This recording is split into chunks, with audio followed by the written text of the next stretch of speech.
This week on Socratic Cinema. No, I was just going to say, when you have a movie this good, the only things you can criticize are the little things. Yeah. Oh, yeah, for sure. Yeah. Like, everyone, remember the ratings that we gave it. He is the most followed pug on the internet with over 13 million collective followers. Oh, turns out I'm not one of them. What? She had a rainbow button. I know. Did you? I didn't even see. I saw that and I was like, my senses are... my gaydar. Welcome back, friends and family, to another rip-roaring episode of the one and only Socratic Cinema podcast. My name is James DeLisio. I'm Kasey Clark. And I'm Charlie Heatherly. And this week, we are coming at you live, but not live, reloaded, with a new hit animated film, a Chris Lord and Phil Lord and Chris Miller production. We are talking about The Mitchells versus the Machines. Yay! Yeah, clap it up. It is a new animated feature film on Netflix. As I said before, it's a Lord Miller production. It was directed by...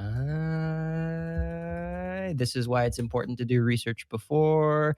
It was directed by Michael Rianda. And what a job he did. What a man. Let's talk about it. The Mitchells versus the Machines. I've been hearing a lot about this movie on the Twitter, on the internet. And was the hype worth it? Is the question we're here to answer today. So I'm going to turn it over to my good friend and co-host, Charlie Heatherly, to give us the scoop on The Mitchells versus the Machines. Ooh, well, as you guys know, I'm known for my hot takes, and everyone's been saying how good this movie is and how awesome it is, and I entirely agree. This is one of my favorite animated films that I have seen ever, and I'm very confident in saying that. And I've seen a lot of good animated films, especially this year. If this does not beat a Disney movie for Best Animated Picture at next year's Oscars, I'm going to scream. Because there was so much heart in this film. It was one of the funniest films I've seen in a while. And the animation is so clean. I am shocked that this has surpassed Pixar levels of like fluidity and things like that. I think that the story, I was initially very like, it's just a family against a bunch of robots. That doesn't sound too interesting. They do a lot with the idea, and they're very creative with the idea. And I think that just all around, you can tell that everybody who worked on this film really put in a lot of effort and a lot of heart, especially. There's just little details that don't need to be there, but that are super interesting. Like when one of the characters is texting on her phone, it autocorrects. Like she types in the wrong thing and it autocorrects. That didn't need to be there.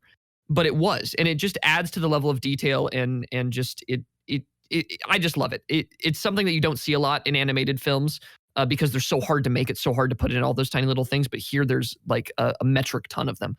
So yeah, I loved this film. I think this is an easy 10 out of 10. Same happy, good feeling vibes as Chef for me. Ooh, the Chef comparison was welcome. Took me by surprise there. Kasey, what about you? I really enjoyed it. Before we scheduled it to be something that we were going to watch, my family was watching it. So I had already seen the middle of the movie, so second act, and watching it for the second time all the way through, it really it's a great movie. I feel like Charlie hit the nail on the head, just saying how creative it was, how engaging it was. The animation was really, really cool. I like the mix of the CG and 2D. I feel like it was really interesting.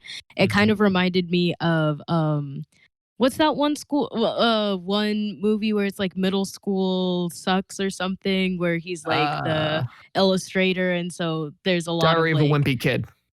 No. No. Oh, I know what you're talking about. Yeah, the middle. I don't know. Yeah. So if you know, you know. I don't know how to explain it, but it's kind of it was giving me like kind of that vibe, but definitely better. Like it's interesting how it kind of falls into Netflix had another movie that had like a similar premise that came out a while ago called Next Gen, and it had a similar premise to Mitchell's versus the Machines, but I feel like Mitchell's versus the Machines did it real like a lot better, like not that it's like word for word or concept by concept the same. Definitely suggest watching both movies, but it was just really really fun, really really funny. The comedic relief in the kid in the brother and the dog wasn't necessarily like annoying to me, which I Mhm. felt like was a plus as well. And then just Yeah. the family dynamic was really really good. Like they had a really um it was just a beautiful arc of kind of seeing them come together, and they weren't necessarily like they were at odds, but it wasn't necessarily like a like when we see with like Lady Bird where it's like all this like hate, just like Yeah. visceral, like I Mhm. hate you, versus it was just kind of a series of miscommunications, which I feel like is more realistic. And Mhm. yeah, I really appreciated that. So yeah, loved it, loved it. Would you, give it an 8.5 out of 10? You know I would. Only an 8.5, like not even a 9? Oh, so I didn't mean to put words in your mouth, Casey. You can pick your rating. I just Oh, yeah, I'll bump it to a 9. Yeah, I Oh, feel Heck like that's yeah. fair. This is yeah, I'll give it a 9. a little above and beyond. I'd like to set the record straight. We were referring to Middle School, The Worst Years of My Life, Yes. starring Griffin Gluck and Lauren Graham. An Wow, unfortunate name. these names are insane. Griffin Gluck, Rob Riggle. It doesn't get much better than Rob Riggle. But yeah, no, this film. First of all, I think its strongest aspect by far is the animation and the visuals. It is a visual treat. Charlie was right. This is some of the most stylish and slick and dynamic animation I've ever seen. Even just beyond the animation itself, the art direction, I think, um, was very unique. It sort of felt like I think I would describe this movie as like Into the Spider Verse levels of style and slickness and that sort of. I use the word smooth a lot to describe this movie, but it really has sort of the more like flip book kind of rough rubber hosey animation that reminds me of Into the Spider Verse. Um, it's like Scott Pilgrim meets Into the Spider Verse meets Middle School: The Worst Years of My Life is how I would sum up the aesthetic. With a dash of Little Miss Sunshine with the lovely road trip structure. Um, it's a very charming movie. I found myself getting really roped in emotionally. I really cared about the characters and the family. Um, it was funny, but for my tastes, it leaned a little too hard into the sort of internet kind of random equals funny me humor. Just a little too much for my tastes. I Fair. certainly appreciate how bold it was with like sort of these rapid changes in style and these little like bits they would do. Um, Very bold, and I appreciate it. Um, but just it's not, I'm sure most people would find it funny, but just for my taste, some of it felt a little bit like too heavy-handed. Um, but overall, yeah, like a lot of times animated kids films sort of are just annoying. And I think it's a very big victory for this movie that it was funny without being annoying. I was very scared the little brother character would just be the worst. But Yes. but he wound up kind of like being the best. I really really enjoyed him, and just a lovely coming of age story overall. And for my money, I'm gonna give the Mitchells versus the Machines a hearty 9 out of 10. I'll go with a 9. There we go. There we go. I'm happy that you guys liked it because this was it just I think it touched me at the right time because this is also a movie about like this girl going off to college. Oh Uh yeah, And for me, a Mhm. film school in California is very reminiscent of the film school that I'm gonna go to in California.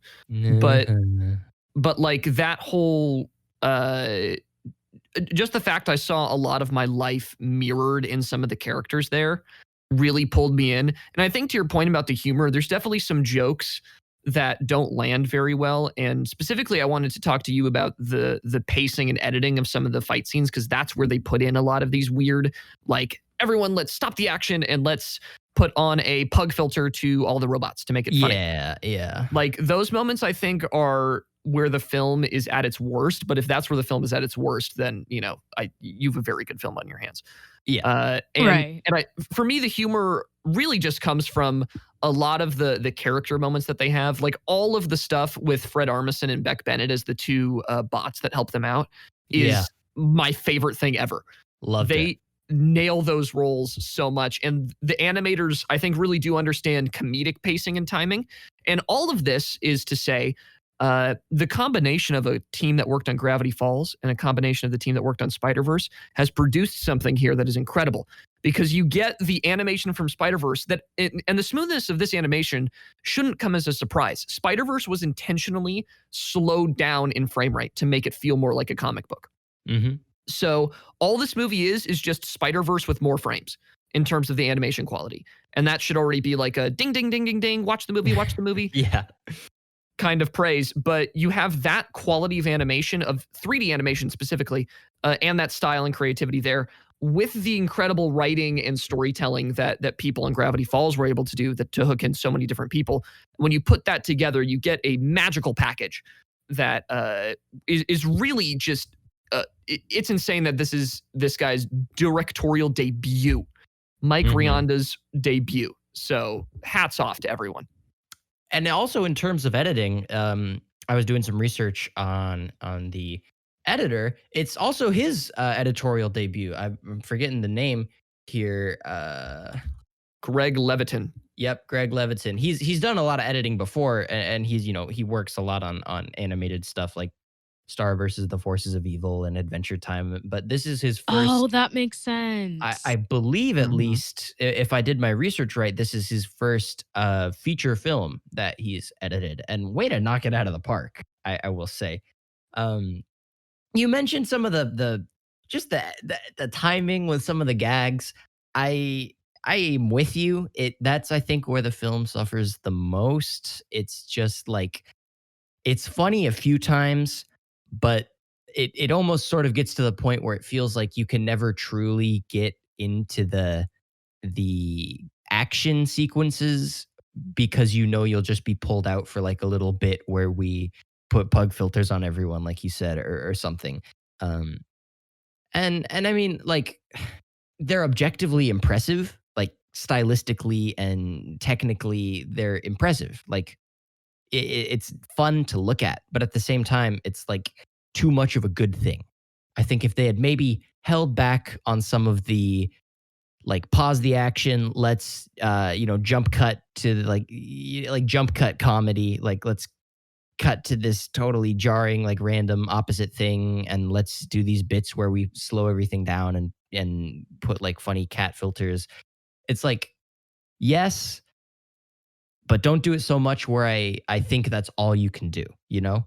Like, Yeah, I mean the filter gags in the movie are pretty rare though. Like I I'm think not that the filter gag was a catch-all for the general, like the just the pause and stop and yeah, things like like that. the Greg Mitchell special. Like, let's Oh pause, yeah, like sure. freeze frame. Let's do an overlay of like flames, and it's just a Mhm. little too many freeze frames for my taste. For sure, for sure. And they stayed consistent with that style. Yeah. So it is totally a it's totally a stylistic choice. But yeah, I agree with you. At the end of the day, I think that, and this is probably something that the editor and the creative director had a lot of back and forth on, was, how do we put these moments in while also keeping the pace of the film up? And I think that this was a really weird medium that they settled on. And they probably either should have fully leaned into that style of pacing, or they should have fully leaned into just like, consistent action. Because an action scene that really does pacing correctly and also comedy correctly, was my favorite action scene, was when the mom goes ballistic on all of the robots at the end. Yeah. Yes. and all the robots are like, the usurper is here, run, run. Like, Yeah. it's so funny. And they don't do any freeze frames from what I remember in Yeah. that sequence. And it's just beautiful, fluid, insanely hilarious. And I loved every second of it. So this film, in many points, does reach that, like, this is, masterclass level quality. And I think that the majority, like 90% of the film, is masterclass level quality. It's just that 10% that, every good film will always have. Yeah. That it's something to improve on. And some people might like that style of pacing. It's just that, we're not the biggest fans of that stylistic choice, which is, what happens when you make stylistic choices. You can't please everyone. Yeah, the mom scene. Oh, It was yes, so yes. good. Stood I on its like own two legs. Yeah, I like the mom scene, and then the scene in the mall was really Yes. funny to me. Oh Like my with the gosh. Roombas, I audibly laughed when they like fell down the escalator. That was very funny to me. This is embarrassing. Oh no. Oh no. Oh no. Yeah, and the Yeah. Furbies, that also got me. It was Yeah, just dude. all these weird things that just like, okay, they're weird enough that they work, but as James was saying, like, and Charlie was saying, like, it's not like, it's best when it's not like annoying and jarring. Like, there's this internet culture where it's like, okay, Furbies that communicate with each other and they have an elder Furby. Like, that sounds like such an internet thing. Like, and it's like funny in that weird way without it being like the kind of towards the cringy funny that you guys were Yeah. talking about with like the filters and like all that stuff. So I agree that the movie does a lot of its stuff well, and I just feel like they could have maybe cut those scenes shorter with the filters to make it less like, okay, we've been sitting in this for like over a minute now, versus like like elongate those scenes that were funny. Like the mom fight, I'd watch more of the mom fight. Like Sure, yeah. genuinely, yeah. Mhm. Yeah, no, totally. I think the biggest example I can think of like the sort of random equals funny humor that didn't work for me was when the dad is trying to browse YouTube towards the climax of the movie. Oh yeah. Like, love it conceptually, but in execution, it just felt like I can see how they were sort of pulling this like early 2000s nostalgia, kind of like just weird random videos. But it was just like, this would have been funnier if it was in the early 2000s. That was just, I guess, sort of like the pinnacle of the kind of humor that I see what they were going for. It just personally didn't really work with me as much. And this is all like nitpicks, like Yeah. on the whole, I will get into it, but on the whole, like very, very good movie. Just little things, right? And Are you or no, I'm sorry, finish your thought. No, I was just gonna say, when you have a movie this good, the only things you can criticize are the little things. Yeah, yeah. Oh yeah, for sure. Yeah. Like, everyone, remember the ratings that we gave it. Yes, Literally. 9 out of 10. I like the movie. I gave it a 10 out of 10 too, so I love it. But are you Yeah. talking about that scene where it's the giant phone after he just broke out of prison and Yeah, he's like trying to yeah. scroll through it? I loved that. Yeah. I thought that was super funny to me. Oh, Uh, interesting. And I think that they did that gag even better at the very end of the film. Yeah, when- I Yes. agree. Yeah, I agree too. That was a better. Yeah, that was just a better version of it. I When think. he's having like an existential crisis and he's in the corner crying because he can't figure out how Yes. to subscribe on YouTube, and then he sends her the actual friend request letter. Yeah, Like, all of that's great and funny. And I think that the biggest or the reason why you get these dated gags is because this movie is just Mike Rionda's life. Like, it's very clearly, and he says this in the end credits, like, this movie is based off of his own family. So a lot of the interactions that he had, I'm assuming, are drawn from around that time period. I don't want to say Mike Rionda's like a 20-year-old, but like, he's closer to the 2005s than he is the 2010s in terms of like YouTube culture. So fair enough. like, I think his experiences guided the way that he portrayed the dad character, and specifically how he messed up on things like YouTube, because it is shocking nowadays that somebody doesn't know how to like vaguely work a browser. Yeah, Right. But back then, like even just 10 years ago, that was completely normal and something that you would go, oh, my dad doesn't know how to do that, So Yeah. it's dated in that respect, but I still think that the amount of of love and passion and very specific details that they put into everything win me over in those scenes more than the perhaps slightly dated references might hinder my enjoyment of those scenes. The goods outweigh the bads for sure. For sure. The Mitchells versus the Machines, our review. The goods outweigh the bads. 10 out of 10. I was trying to I was holding out the baton there for someone else to start running. I apologize. No, you're all good. No, you're good. Well, one of my favorite bits of internet culture that they actually did integrate very well was the pug. He's a real internet meme. Yes, they got Doug the pug. Yeah, they got Doug the pug. Wait. I mean, I know that pugs are funny. Like I get I've seen pug memes, but is there a specific pug they pulled? He is the most followed pug on the internet with over 13 million collective followers. Oh, turns out I'm not one of them. What? Who? Yeah. He got put in the end credits, and I was like, bro, Doug the pug? What? Yeah, it's Doug the pug. Yeah. Man's getting changed. Like, he's been featured with, I know he's met Billie Eilish. Like, his page is insane. Like, all sorts of celebrities are like, oh my God, Doug the pug. And sometimes they'll, dress him up to go as the celebrity to, is this see the new them. Grumpy Cat? Is this the new Grumpy Cat? Yeah, essentially. Oh, I see. See, now there's Grumpy Cat is that feels like something they would have put in this movie. Like they put in Nyan Cat, like the song. I don't know. Oh, yeah, they did. It's just what I was thinking about. That's interesting. Yeah, the pug was great. Love Monchi. Love Monchi. Yeah, and I love this Wikipedia line because it's so serious but so funny. Doug the pug did all of the voice work, including every bark and snore, for the role of Monchi, the Mitchell's pet pug in the 2021, yada yada yada, Mitchells versus the Machines. What? Yeah, so he's a voice actor. How do you force a pug to make? Because Monchi makes a lot of weird, just kind of gross dog sounds. Like, do pugs just do that, or do you think that Yeah. Sometimes when I hug my dog, I apply pressure, she sort of snorts, honks a little. so I'm imagining them holding Doug the pug in front of the microphone, and they just give him a little squeeze, and he just Not a squeeze. just like a little dog trumpet. Yeah, the owner knows exactly where to press him to get different noises. Oh my gosh, no! I'm glad that they brought Doug the pug around, not Monchi the pug around.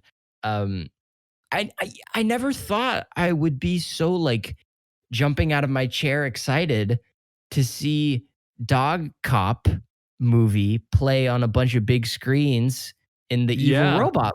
The fact that they could do something like that and actually have it have an emotional weight. The jokes in this movie are dumb, but they set them up with so much heart that you can't help but get excited to see them come back. And that's super impressive. The whole bit where the robots can't tell whether Monchi is a dog or a pig, and then that winds up being and that winds up being the super pivotal thing. It's in most other movies, I probably would have thought that was a stupid contrived Chekhov's gun. What's that? Water has memory from Frozen 2. Man, that was. I'm sorry. That really annoyed me in Frozen 2. But in this movie, they all work and they're all charming. And this movie has a billion Chekhov's guns, and they all landed for me. Yeah, the screwdrivers. Oh, I love the screwdrivers. Yeah, exactly, the screwdrivers. I also like the what's his name? Mark, the tech startup guy. Oh, He was yeah. cool. Surprising, a welcome surprise was the anti-tech monopoly messaging, but a welcome surprise. Yes. Oh my gosh, they had that moment in the film where they cut all of the sound except for him talking, and he sort of half looks at the camera during it. I was like, dang, oh my gosh, Mark Zuckerberg's gonna be bad. I totally missed that. It's when the dad and him are talking in their jail cells, And he doesn't look at the camera, but it's very clear that like everything is focused on him in that moment. And he delivers a line about like, it's crazy that I thought that, becoming a big giant tech monopoly would have, Oh, worked and been yeah. awesome and great. And then the dad's like, yeah, that is super stupid. Oh, yeah, okay. I remember that, but the look at the camera thing threw me. There was no. that, yeah, there was that, and then the mom's like, "Oh, I can't believe a giant tech corporation didn't have our best interests at heart." Yeah. Yeah, That was the that one was for me. funny. Yeah, so, like, it's a totally approachable movie, but it's not like there's stuff to be found here for everyone. I mean, little kids will see the bright colors and the flashing lights and the pugs, and that's good for them. And highbrow film analysis podcasts like Socratic Cinema have some anti-monopoly content to dig their teeth into. Heck Um, yeah. and there's something else for everyone in between. No, but seriously, I think this movie has something for everybody for sure. Like, I can't think of someone who would find nothing that they liked in this movie. Well, actually, I can. Martin Scorsese fans, because this movie's fast and witty and it moves quickly, and it's you know. But even still, wait, even for the film buffs, this movie had not one but two Kill Bill references. It did? It did. The when the mom goes crazy and it does the go crazy song where it's like the Oh, yeah. woo. That's Kill Bill. Mhm. And then when they're walking out of the like exploding building, that's Kill Bill as well. That song is Kill Bill. That's from the Kill Bill soundtrack. Huh. You know what? Oh When I my was gosh. watching this movie, I was trying to figure out how in the world, like all the rights to all I was these gonna say things. the And Mhm. the sheer I amount was of like, product placement. no, literally. I was like, you got YouTube, Furby, Adobe, YouTube, Furby, like they be talking about Instagram. everything. Seriously, for a movie against tech corporations, like Literally. how much did these tech corporations pay you to put their product placement in, Like Amen. Okay, but you have to admit that Adobe Photoshop line where she's like, I figured out Adobe Photoshop on my own. I could control this robot. That's funny. That's That was hilarious. so Sure. funny. I was like, relatable. they didn't go for the low-hanging fruit of Premiere Pro cuz she's a filmmaker. Or I guess she uses a PAL brand Premiere Pro. I guess that was some Does she? offhand line. Yeah, that was like, "Oh, I hope they update their editing software." It's like, Oh yeah. PAL makes everything. As an editor, do you Premiere often hope they'll Pal. update their editing software? That seems like such a weird thing to No. want. It's insanely huge. Everyone who uses Oh. Adobe hates Adobe. Yes, Because that's very true. Premiere Yep. Pro is the worst software ever. It's bug-ridden, it crashes for no reason, but it's all we've got, Yeah. Mhm. Like yeah, everyone who at least from what I can tell, I mean, look, Premiere Pro is a great software. It gets done what you need it to get done and it's super powerful, blah blah blah. Buggy as hell. Like that's just it. Mhm. Straight It's up and not down. catchy. It's not catchy. It's not catchy. This is Not another way of us asking Apple, will you give us an iMovie sponsorship? Where Oh, we no, will no, Please. no. Tell Or you about the virtues. Procreate. Oh please. yeah, Procreate would be great. Premiere Pro, Adobe. I want you. Yeah, you're it. Have we learned nothing from this film? We're begging at our knees to Please. tech companies to give us money. No, As they're we gonna be should. like, hey man, they got free Wi-Fi in those pods. Yo. This is true. This is true. That was Sheeple funny. mentality. That was funny too. When they're like, Yes. Everyone like the freaked end out of the more. world people, like that. Yes. Yeah. Like I we mean- have to make a sacrifice to the router. It would be Yeah. that's accurate though. No, I mean- literally. Mhm. I wonder what the reaction would be if the Wi-Fi got shut off, People in the streets, easy. Like, Oh, for sure. I could see that happening. It's like Occupy Wall Street, but Occupy Silicon Valley. Totally. I'm ready. Are you ready to march down to Silicon Valley right now? Storm Facebook. Maybe not right now. No, Like, I'm this a little- second. Let's go. I kind of want to eat lunch. Second. I'm a little No. I'm a little hungry. I'm not gonna lie. I'm Okay. feeling a bit peckish. Okay, Maybe- coward. That's fine. That's so Whoa. cool. You don't need to The, throw the revolution doesn't wait for no tummy grumbles. you don't need to throw pejoratives out here, Charlie. Jeez. The revolution will have snacks provided. We'll Okay. have snacks for literally. The revolution will not be televised. I was trying to 'Cause think of how there's to no work point, that in, but Kasey. I'm Yeah. glad you just went for it. thank you, thank you. I'll always just Oh, full send heard, it. heard a little doggy dog back there. Yeah, sorry, my current own Mochi, Alfred, the big giant golden doodle, is very excited to see probably a butterfly or something outside. Ah, Because whenever I look outside and he's barking, there's nothing. There's just himbo. nothing. Did you just call my dog a himbo? Yes. Fair. That's kind of endearing though. Not gonna lie. It's not a bad thing. Oh, come here, Himbo my little rights. himbo. Oh. No, Okay. literally. Come here, little PogChamp, my little himbo. My little Aw. PogChamp is simultaneously the most cringy thing and the most wonderful thing I've ever heard in my life. Uh, It's so bad that it turns around to being just slightly good for me. I'm scared about the implications of this. Of what? What do you mean? Do you want me to call you my little podcast? I would rather you not. No. See, Not that I prefer not. Either all of it's okay or none of it's okay, Charlie. Wait a minute. Let's talk about consent. I have a Wait. nuanced take on the My Little PogChamp situation, okay? I'm not like one of you extremists who Hey, goes left or right. We're about 30 minutes in here. We've been talking a whole lot and said nothing. Someone drop a take. Someone drop a take. I'm begging. We I'm dropped fishing. several takes. Takes. Takes. Fishing for a take here. Takes. It's like this is our Fishing for a job or take. something. I know. Jeez. Katie was allow me- justified in being awkward with her father. There, hot take. Ooh.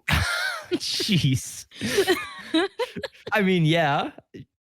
Sure. I'm inclined to agree. I mean, neither of them really put in the effort to understand the other. So Yeah. you're kind of well, okay. Maybe Kasey, not Kasey, Katie. Oops, Kasey. Damn. I'm not out You here wanna trying to say comment something? on you. Jeez. I'm sure Kasey and Mr. Clark have a wonderful relationship. That's not where I wanted to go with this. I mean, maybe Katie was justified in being awkward with her father, but by the same virtue, her father was probably justified in being awkward with her. I mean, I feel like it was pretty clear that neither of them were really trying to extend out to the other, or be understanding at first. Like, it was a two-way street of miscommunication. Yes, my rebuttal. definitely. I definitely Yeah. found it interesting that like they opened it up, like the way that they opened it up with like the focus on Katie and always kind of feeling like her father wasn't really into what she was into in a way that was like watching. I was like, dang, that's so hurtful. Like not even like Mhm. doing so the way I liked how they set that up being like, okay, well, this is where it started for her. And then kind of seeing how that kind of broken foundation, if you will, started affecting how she was responding to her dad, even when her dad was trying. And it Yeah, just it was like the like- back and forth. It was almost like a twist. Like, you sort of start the movie and Katie is very clearly like the victim. It's like, we feel bad Yeah. for Katie. But then it's almost like, it's like throughout the film, it's sort of like a twist. Like, but Casey's not, I'm doing it again. Katie's not, Katie's not perfect either. And like, Katie is just as non-understanding towards her father. It's like, it lulls you Yeah. into thinking that like, dad, bad guy, Katie, good guy. And then it's like, da. It goes the other way too, partner. Nuanced. Yeah. Yeah. Very Much good. like It's a really real nice. relationship. Like, Mhm. I think my favorite thing is that moment where they're in the shop after the robots attack, and Katie is trying to rally the troops, and then afterwards she goes to her brother and says, "I didn't mean any of that, by the way." And they bring that back up, like to show the entire Yeah. family, and everyone's heartbroken. I mean, number one, that's just showing, I think, or giving a message to people that you need to be genuine with what you say.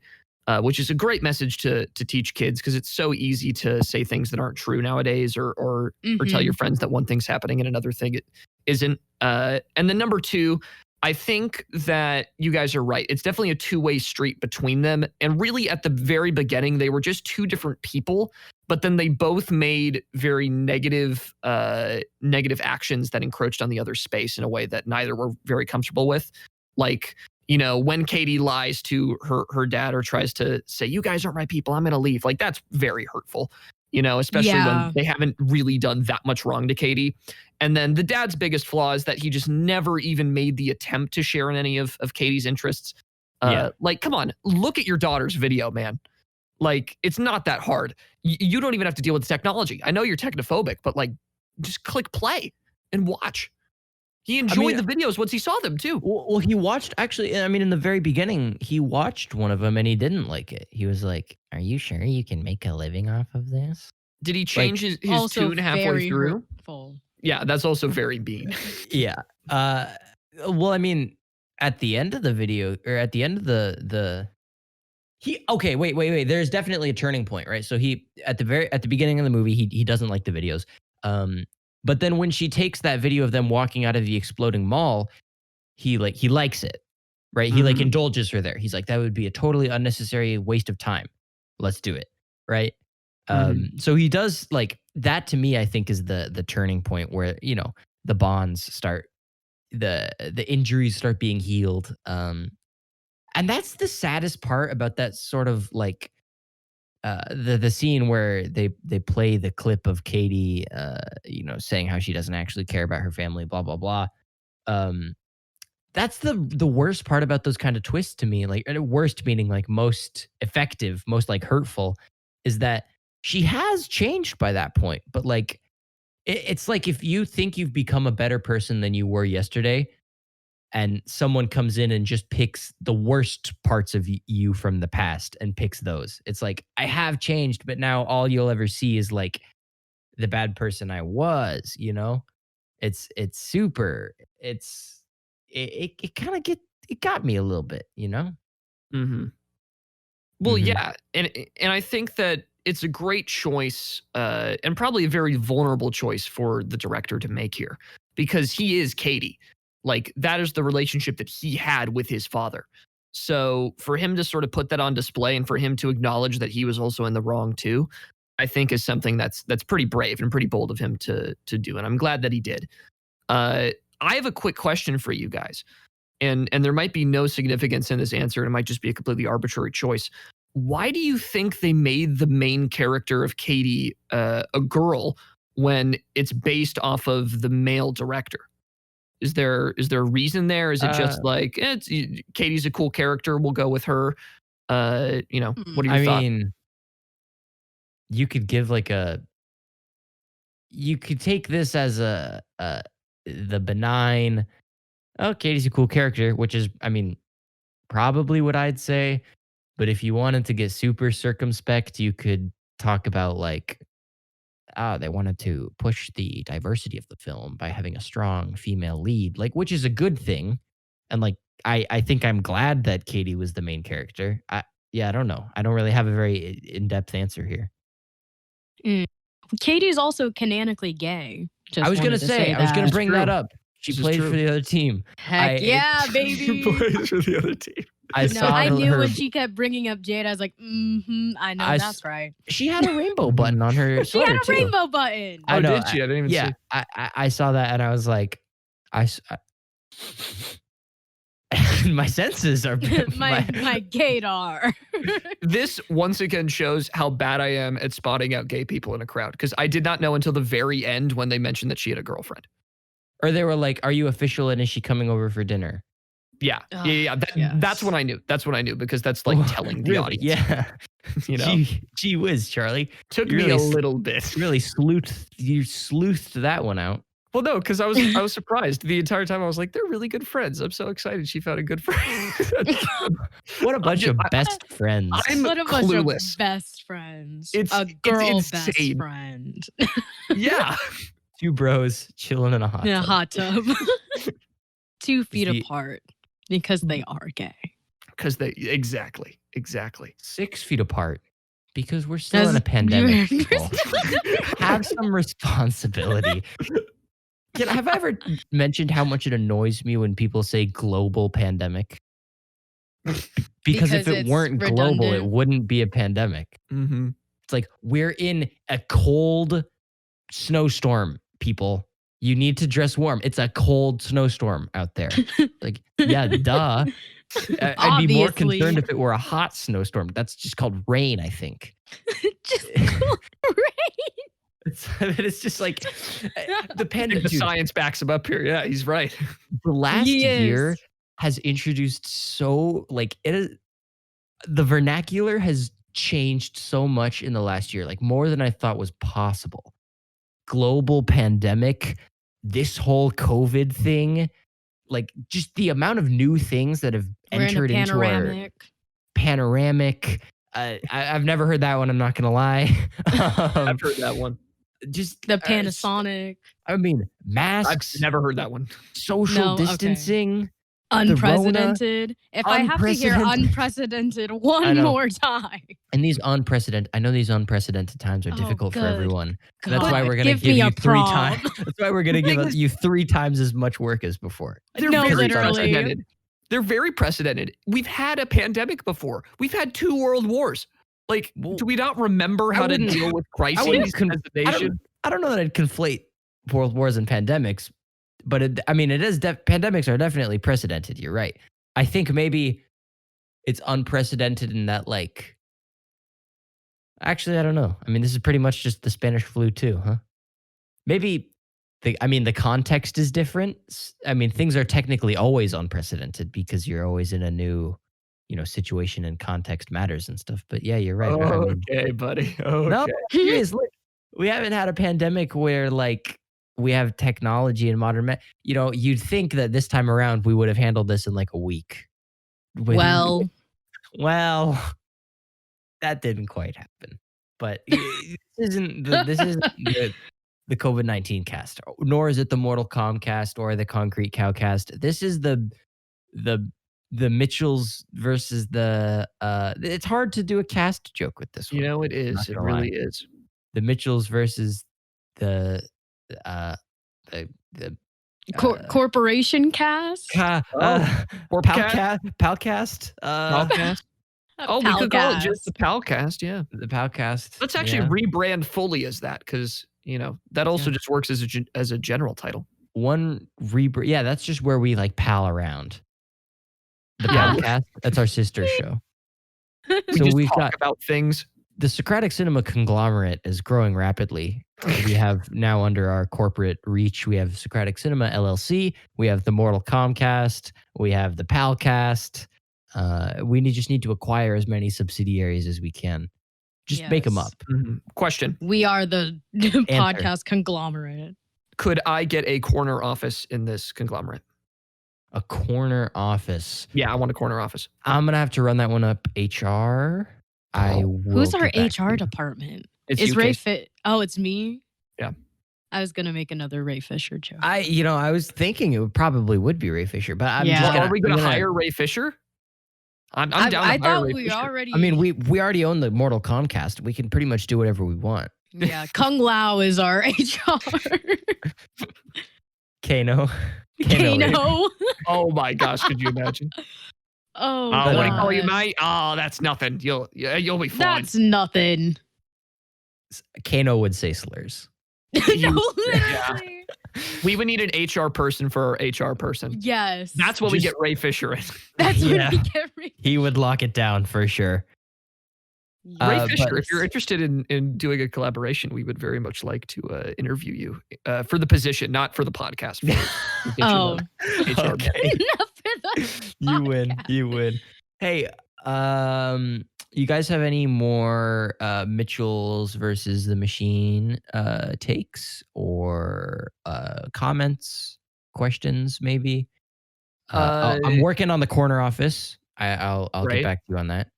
I think I have one thing that's related to my own question from a little bit before. Why is the main character a girl when the creator was a boy? And, it's basically a Oh, creator right. insert. I think that my answer to that is specifically within the film industry, there is an insane lack of diversity going on in the higher rungs of entertainment, which is why it's so good to see at places like the Oscars that for this year, we finally got a lot of people who were of minorities or female to win actual big categories. And at least get nominated. Yeah, and at Rest least get in peace, nominated. Steven Yeun. Yeah. Yeah, yikes, poor Steven Yeun. And Riz Ahmed, can't believe that he Oh was. my gosh, I'm so mad. And Chadwick Boseman. Let's not forget the big one. Yeah, that Don't get me goes started. without saying. Don't get Kasey started. But I think that that's why they made this choice. And I think you have to make that choice. Yeah. Because it's just such a huge problem. And the film industry repeatedly is like, oh, we're working on it. We're so good. We're so nice. There are stories of abuse happening every single day in the film industry. And getting these types of creators who haven't had their voices shared is majorly important.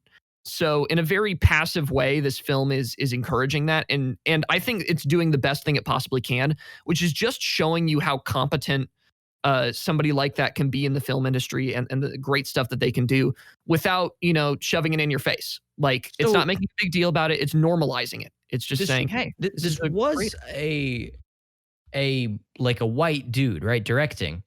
Yeah. And then, so like, I'm trying to reword it for my own brain. Cause like your point about getting like diverse higher ups and execs, like that's not the case with this movie. Like it is a white dude director, but like given that he's a white dude, he did the best he could and was like, well, let me not double dip and so I'll make the main character more diverse instead. Is that what you're like getting at? I just Well, so that's the interesting thing when these types of people, and it's not bad that good creators have power. Like, no, that's not what I'm trying. I'm glad that this director is able to make a great movie, but I think he's doing a good thing by showing people that aren't like him, who already have movies about white dudes being able to go to cinema and do stuff like that. To show different kinds of people that they can also make in the industry, I think is something that's very important. And he had a unique opportunity to do that here, and I think that he did it correctly. And there probably is a case to make about having more minority representation within the film, but I suppose the neighbor's family, the neighbor family is meant to fulfill that. I don't really know though. I think that's a more complicated issue. There's always going to be there's always room for more. No movie will ever. I don't know that there's a point where you can say like, if your mindset is that like, okay, now we have enough diversity. I think that's the wrong, like, that just feels like quotas. Like, okay, yeah, we have 3 like people of color in this movie. That's enough diversity. It's like, for sure. It's like, what? That feels backwards, Yeah. Mm-hmm. I think the goal should be more like writing good, just telling diverse stories and like doing things as they serve the story and like unique perspectives and all that, rather than just like, this movie's not diverse enough. Let's just change this person's skin color. Like that's not diversity. That's for sure. No, it's that's not. quota Yeah. filling, For sure. So I mean, like, yeah, you could make the case that this movie needs more like minority characters or whatever, but like, if you're knocking points off of a movie because it doesn't have people of like a certain skin color in it, because like this movie's already telling a pretty like unique story from a pretty unique viewpoint, female filmmaker. Is the mom brown? The mom looked kind of brown. Yeah. Well, the mom was played by Maya Rudolph. Not that matters, but I think the mom was of some ethnic thing. So, all right. There we go. Got one in the back. Here I go. Yeah. And then the Posies, I think it was a mix, like mixed as in like adoptive family. Yeah. Because both the mom and dad, voiced by Chrissy Teigen and John Legend, like that was good. so on brand. I was like, okay, that makes sense. And then with their Asian daughter, so I was like, okay, period. Mm-hmm. Yeah. And it's things like that are good and that normalize new perspectives within the film industry. That's my big point. You're totally right. I just wanted to like be clear that it's like the director himself is a white dude, but like the film itself is telling diverse stories. Yeah. Mm-hmm. That was good. That was good point, Charlie. It's good to tell new stories. Absolutely. Yes, that's been like our theme for the last like 3 movies that we've done. I know. It has. Mortal Kombat. Breaking grounds. No, literally. Wait, What did we say about Mortal Kombat? I sort of forgot. No, everything. I don't know. Kasey said it was our theme for the last 3 movies, and Oh, Mortal maybe we Kombat. skipped over Mortal Kombat. I- well, I know it was like Mortal Kombat was our Ray Fisher He had provided a break. holiday. Yeah, Yeah, he had yeah, a the holiday. break. It was He a had to, diverse movie. It was a diverse movie. Majority Asian cast. There we go. Yeah, True. all right, we win. Socratic Cinema never takes L's. We stay on top. Mitchell's versus the Machines versus Socratic Cinema. Cinema. Guess who comes out top? Socratic Cinema wins every time. Few know this. Few know this. Few know this is my new favorite thing to say. Like, Bro, I know you did. You fully sent me a white man in a kufi saying, few know this. Wait, that's what you meant? Because I've never heard that phrase before, James. So No, I was so confused. few. I just like whenever someone says like a just completely off the wall like controversial take, you just be like, yeah, few know this. Like this is elite knowledge. Like few know this for sure. It's I don't know. I love it. Something about it. And few know the power of Socratic Cinema. And if you're listening, you're one of the few. So thank you for being part of the few and help your friends be part of the few. Because I think I just got a call from Ray Fisher. I took it off mic while we were talking, but he told me it's time to wrap it up because we're getting dangerously close to just reaching the point where we're out of content and saying some off-kilter things. So we're going to wrap up the show here. Thank you, Ray Fisher. Your service is always appreciated. So join the few and spread the word about the Socratic Cinema podcast. If you enjoyed today's episode about the Mitchells versus the Machines, drop a thumbs up, drop a 5-star rating, maybe a comment or two. Tell us what you think about the movie. As always, we love to read your feedback. You can head over to socraticcinema.com and you can see our website. And from there, you can also find all of our social media links, our Instagram, our Twitter, our totally active and super hype Twitch channel.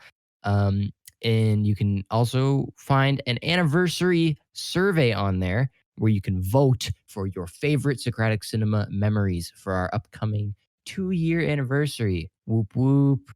Yeah. Charlie, I can't proceed until you whoop. Charlie. I did woo woo. Did it not pick up? It didn't pick up. No. Oh my gosh, it was so high pitched. I said woohoo in a All very much higher pitched voice. Well, now we hit our whoop whoop quota. If you enjoyed, share it with your friends. Word of mouth is the best form of spreading the word about the new counterculture film podcast that's taking the world by storm. You were here first. Socratic Cinema is a family, and you are our favorite.